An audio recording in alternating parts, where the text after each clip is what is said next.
contained, at least at this point. And as far as looking at the impacts of this incident, about 73,000 complete structures have been threatened by this fire, and when that translates to our citizens in this county, approximately 100,000 citizens. And that's why it's so important for me to be here to make that announcement. But prior to me talking about this case and giving you specifics about the arrest of this suspect, I want to make sure that I make an announcement. Our deputy sheriffs and our local collaborators are out there making sure our homes are protected. Not only our deputy sheriffs and our firefighters, we live in these communities, we've also been evacuated. We're going to make sure that the public knows that their homes are our homes. In the Running Springs area, we have already taken 2 suspects into custody who are actively burglarizing residents and being those opportunists. And I'm drawing the line in the sand when it comes to things like this. If you're going to be an opportunist in San Bernardino County and we catch you, you are going to jail. My deputies and I will ensure that, and I know we have a DA that will prosecute you. With that information, during this entire case, as this fire started off, our deputies and CAL FIRE arson investigators started looking at leads and conducting an extremely comprehensive investigation. I could not be more proud of them. And to give you details about that investigation, I'd like to introduce CAL FIRE Battalion Chief Matt Kirkhart to start that off. Thank you.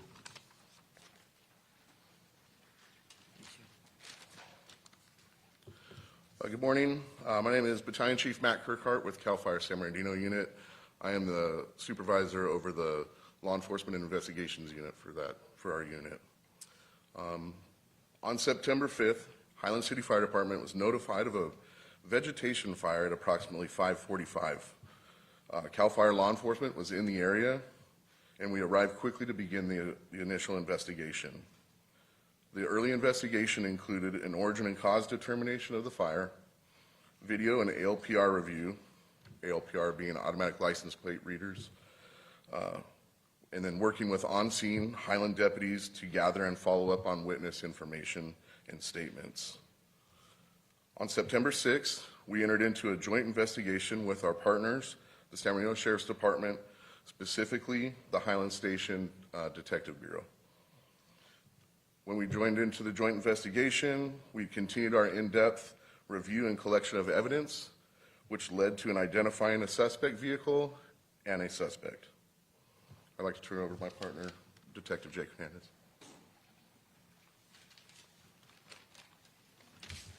Thank you. Good morning. My name is Jacob Hernandez. I'm a detective at the Highland Station with the San Bernardino County Sheriff's Department. That's JACOBHERNANDEZ. On September 6th, I was assigned to work a collaborative investigation with the San Bernardino CAL FIRE law enforcement. On September 10th, we located and detained the suspect. At that time, we conducted a search warrant at the suspect's residence at the 1000 block of Detroit Street in the city of Norco. During the service of that warrant, evidence was located inside the suspect's residence as well as his vehicle that supported his arrest. Later last night, the suspect was booked at West Valley Detention Center for arson. As of this morning, a bail enhancement of a no bail was granted. And as of now, our reports, once they're completed, will be forwarded to the San Bernardino County District Attorney's Office for filing.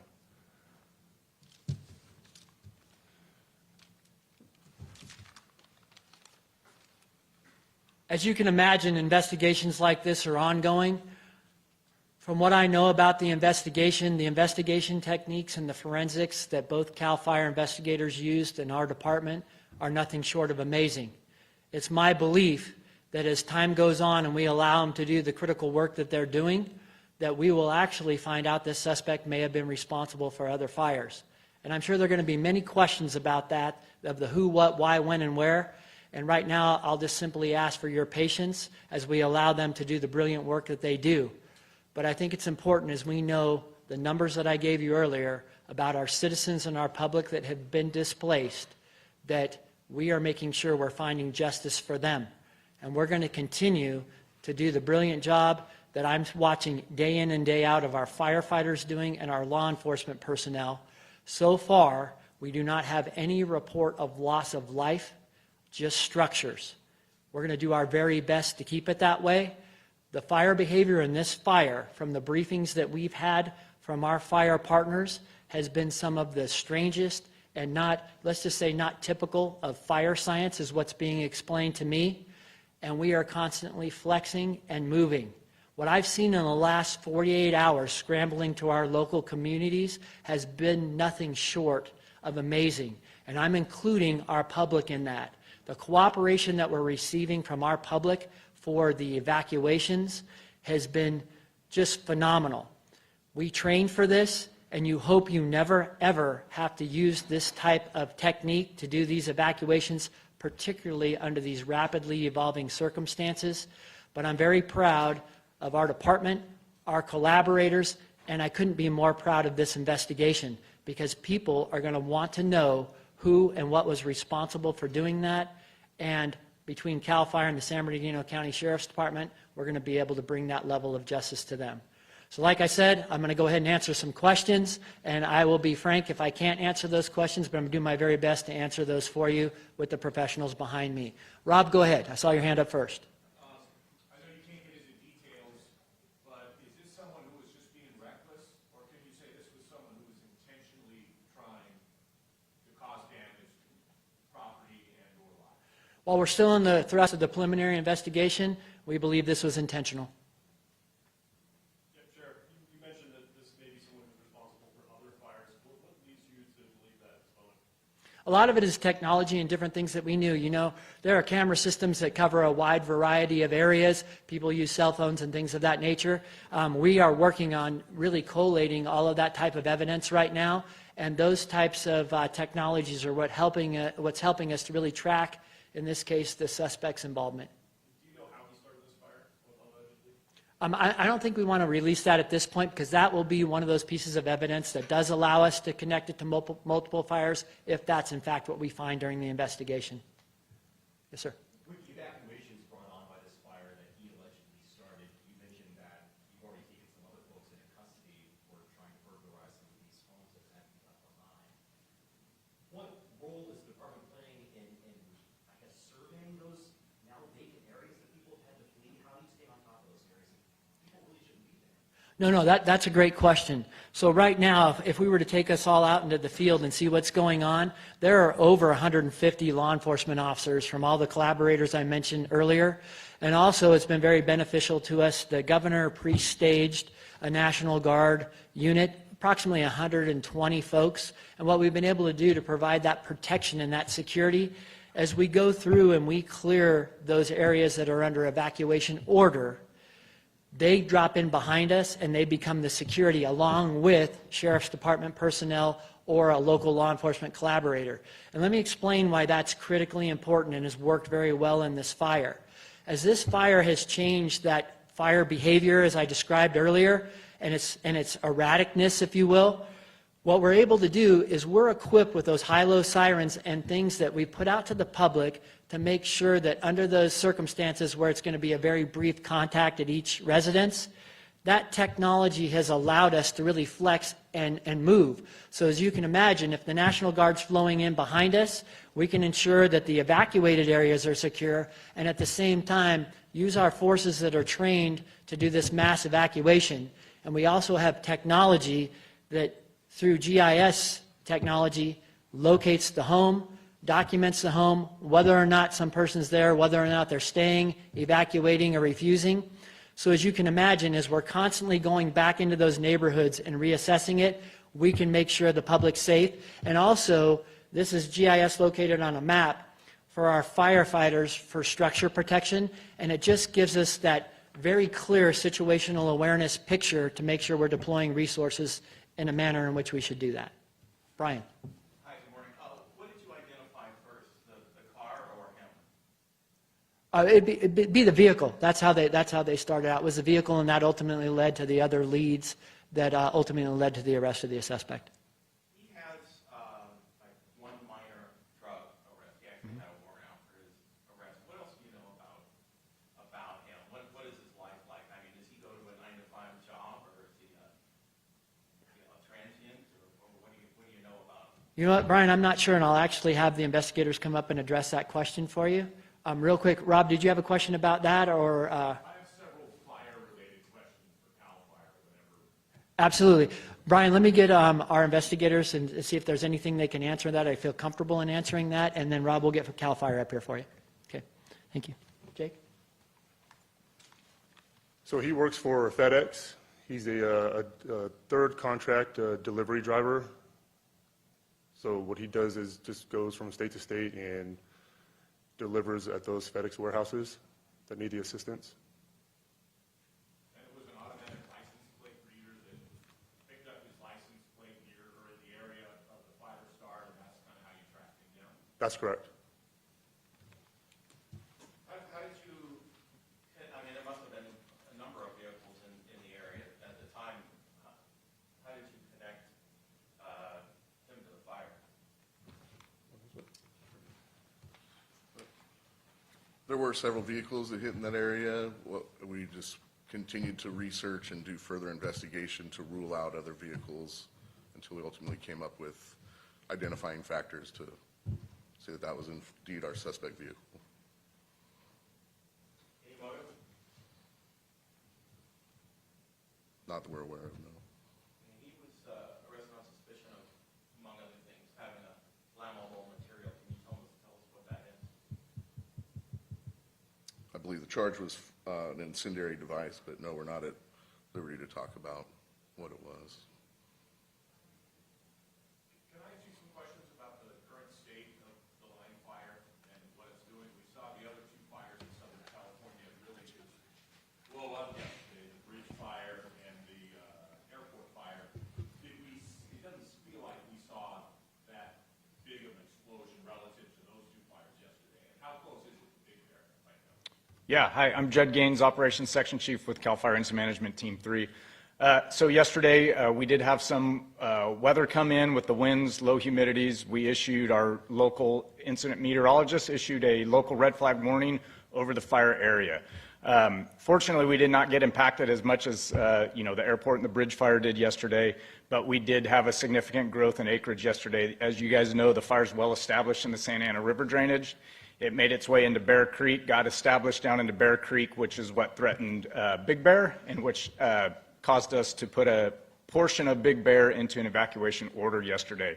Right now, with the latest infrared flight that we've got and the tracking of where that was, we utilized drones and UAS last night into the early morning this year just to figure out exactly where the fire was down into that drainage.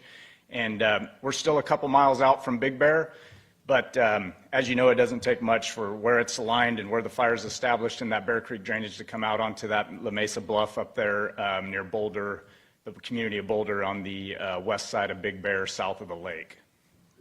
Are we still at zero structure loss? I know there's at least one that's damaged, but. Yeah, so the fire impacted Running Springs yesterday afternoon and into the evening. We think there could be one structure destroyed up there, but we do have our damage inspection teams that are up there today verifying that. So I cannot give you an exact count as it came in, and I know our firefighters on the line were engaged in an active firefight yesterday afternoon and through the evening in the community of Running Springs. We do know we lost Keller Peak Lookout. The U.S. Forest Service lookout was destroyed yesterday. I can confirm that. Is that the oldest lookout tower in the county? That's what someone was telling me. I believe I don't have that exact history on that tower for you. I do know there's quite a bit of history in that lookout tower.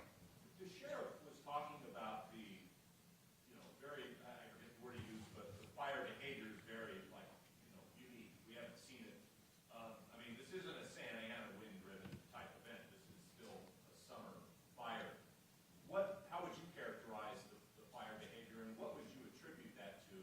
And then the other thing is, it seems like this is an area that hasn't burned in a long, long time, not old fire or lake or. Yeah, correct. There's several factors. Obviously, the fuel loading. We've had a significant heat spell this summer. Some of the hottest temperatures we've had in a long time, coupled with a couple of wet winters that we've had, which has caused the grass to grow very thick. But also with that big snow that we had down here a couple of years ago, That caused a lot of limbs to break, so we have a lot of dead and down fuel in there. And like you said, it is burning in areas with very little to no fire history that we're aware of. So, and then that Santa Ana River drainage is a very dangerous place. So once it got established in there, we knew we had our hands full. Where this fire was started was one of those areas that we've trained on. We talk about it, the local fire departments, CAL FIRE, the Forest Service. We run scenarios on this fire, and it got established in an area we did not want it to go, so it's very difficult. As you know, that terrain's very steep, very rocky. It's hard for us to commit firefighters down into those drainages with the fire behavior we had. So it is fuel and terrain driven, most of this, and then, you know, you throw in some low humidities and the winds that we had yesterday, and it pushes out. So firefighter safety is our #1 priority, so we have to always make sure we're putting our firefighters in the safest place before we can, you know, really try to pinch this off. So as we're doing that, we're also putting in some alternate and contingency lines at the same time that we're trying to go direct in the places we can. So we're looking at every opportunity we can. We're opening up old bulldozer lines from the El Dorado fire from a couple of years ago. The Radford fire that they had near Big Bear Lake, we're getting all that opened up, and we're using the fuel break that the San Bernardino National Forest has put in and around Big Bear Lake. So we are using that. That's been, you know, they've been working on that for the last 10 years, and it's great. And I think we're going to get a good foothold up there. We'll just see how Mother Nature treats us today and kind of what it does. I think after today, the weather's going to change significantly. The temperatures are going to drop, the humidity is going to go up, which is going to allow us to start getting a good foothold in there. It's just going to depend what this fire does today. What is unusual about the fire behavior that the chief or the sheriff described? It's basically the fuel loading, so that we have a lot of fuel this year, a lot of grass, a lot of brush. We've had a lot of dead and down from all the snow that's in there, so it's all contributing to it. And then in areas with no fire history, it's just heavy, heavy fuel loading. And then the steep terrain drives that as well. As far as Southwest Big Bear goes, what would you say about how the evacuation's going? Are people heeding the orders? About how many people would you say are in that zone? And what would your message be to the rest of the Big Bear? Well, the sheriff, I'll let him speak a little bit on that, but as for CAL FIRE, we make the recommendations on our evacuation orders. The sheriffs are the kind of the ones that push that and track it. But on the CAL FIRE side, we recommend that you go. When we put it in an order, there's a reason. We don't do it just to do it. So you guys need to go, and then if you stay, that's the problem, is you're trying to get out when it does get bad. It creates havoc for our firefighters there, and it takes them away from extinguishing the fire to having to now to do rescues to get people out of areas that they should have been out already. So we try to give people as much advance notice as we can to get out. So for those of you that are in evacuation warnings right now, have a plan, have your stuff packed, be ready to go at a moment's notice, and when it is time to go, we suggest you go. But as far as how many have actually evacuated and then how many have stayed, the sheriff can talk to some of that kind of ballpark. No, Rob, to answer your question in terms of total population, we're still arriving on what that number is right now, but I want to give you an idea. I spoke to what technologies we're using as we evacuate, so just to give you some of those numbers. Actual evacuated persons as we've gone through and checked these things, and I'm going to address both the line fire across the board, and some of this is also going to be from the bridge fire as well. But actual evacuated areas, homes, about 5,494 homes are evacuated. Where we had no contact at those homes, so they may be evacuated also, but they didn't come to the door. That adds another 4,631 that we're tracking. And of those homes during the evacuation, and I'm talking orders, the folks that have remained to stay that we're tracking are about 714. So when you think about the populations up there, we're talking in the 15, 20,000 area, particularly, in the Big Bear area. Now, right now, remember, we're just evacuating what's really the south shore of Big Bear Lake. So we are getting great cooperation. The roads, we're sending them down the back way, but the public is working with us, and they're doing extremely well about getting those things in terms of cooperation and also traffic flow. Last night, we had to make some modifications, and I'm going to switch gears on you going to the bridge fire, but to get all the residents that we needed to get out of the Wrightwood area, because that fire was moving so quickly, we actually had to shut down Highway 38, open up all lanes of traffic exiting Wrightwood to be able to get those folks out. But we've had great success with doing that. But like overall, when we're talking population, this has affected, that number that's approaching and bridging, frankly, 100,000 is what we're looking at in terms of the displaced population. But those numbers you just gave, the 5,400, that's just the big tax. No. That is in total what we're doing across the board. To give you an idea about who we can confirm is evacuated, what we can't confirm is evacuated, and this is really more dealing with structures, not persons. Any other questions? Brian? Couple fire questions. Sure. Chief, are there concerns that the breach and line fires could merge and if they did, is that bad? Absolutely, that's bad. And right now, we do not have concerns of them merging. No concern at this time. If they merge, why would that be bad? Well, obviously, that's a large, geographically, that is a very large footprint, right? So that would come all the way down into DeVore and out of Wrightwood and all that. There's a lot of population in there that would be very bad, and just trying to evacuate those areas and where we would put them would be huge and devastating to the people, the economy, and everything here in Southern California. And the morning update on InstaWeb said that some of the communication towers you guys have been using burned. That's correct, up on Keller Peak yesterday. How is that affecting what you guys do and what's your workaround? We always have a backup plan. That did affect our radio communications yesterday during the firefight in Running Springs. We do have backup repeater sites and communication sites up there that we were able to switch over to that still provided coverage for our folks. We just had to make positive confirmation and accountability of all resources that are out there that knew that that site was down and that certain tone was out of service. Did it diminish what you guys have been doing? No, it did not affect the overall firefight with having to switch over to those frequencies. Can we get your spellings of your names, Chief and Chief? Yeah, Operations Section Chief Jed, J-E-D, and last name's Gaines, G-A-I-N-E-S. Let me ask you a quick question. Yes, sir. For years and years, I've heard about this thing that fires create their own weather. And I don't know, is that really a thing? And if so, can you talk about that? Yeah, so yesterday, right, we had a southwest wind kind of coming up in line with the Santa Ana River drainage. So what that does is it pushes the fire in there, but then as that fire gets bigger and grows, the fire out ahead of it, as it's consuming fuel and burning vegetation, it starts drawing wind in from the other side. So we may have a southwest flow that's pushing the fire, but then it'll start drawing in wind, which reduces the humidity, and it just fuels that fire. That's what fire needs is wind and oxygen, and so the more oxygen it can grab, the bigger it'll get. And then as the fire's going uphill, it'll, from the radiant heat, the convective heat, and all of that will influence it. It pre-dries out the fuels before they burn, so they're even more flammable than they were before the fire gets there. And is that kind of like that thing we learned in physics that, the pressure goes toward the heat, like Yep. the shower curtain goes in? Yep, exactly. And so fire is the opposite of water. Water runs downhill fast that you can't outrun, and fire burns uphill, faster than we can outpace it. So. How do you know this was intentionally set? Unfortunately, Brian, that's some of the evidence I can't share with you, but based on the evidence is how we know it was intentionally set, or how we feel at this point it was intentionally set. Folks, as you can imagine, for our entire communities in San Bernardino County, of course, the folks in LA County that are affected by the bridge fire, and now all the other fires that we're seeing that have broken out across Southern California, it really, in all of our communities, it adds to that level of instability.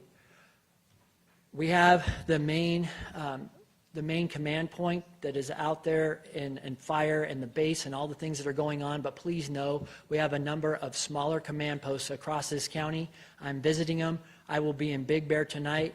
We are making sure fire is doing an amazing job at the attack of this, and like I said, the fire behavior is strange. For the flexing that's going on by both all the firefighters that are committed to this and law enforcement, I couldn't be more proud.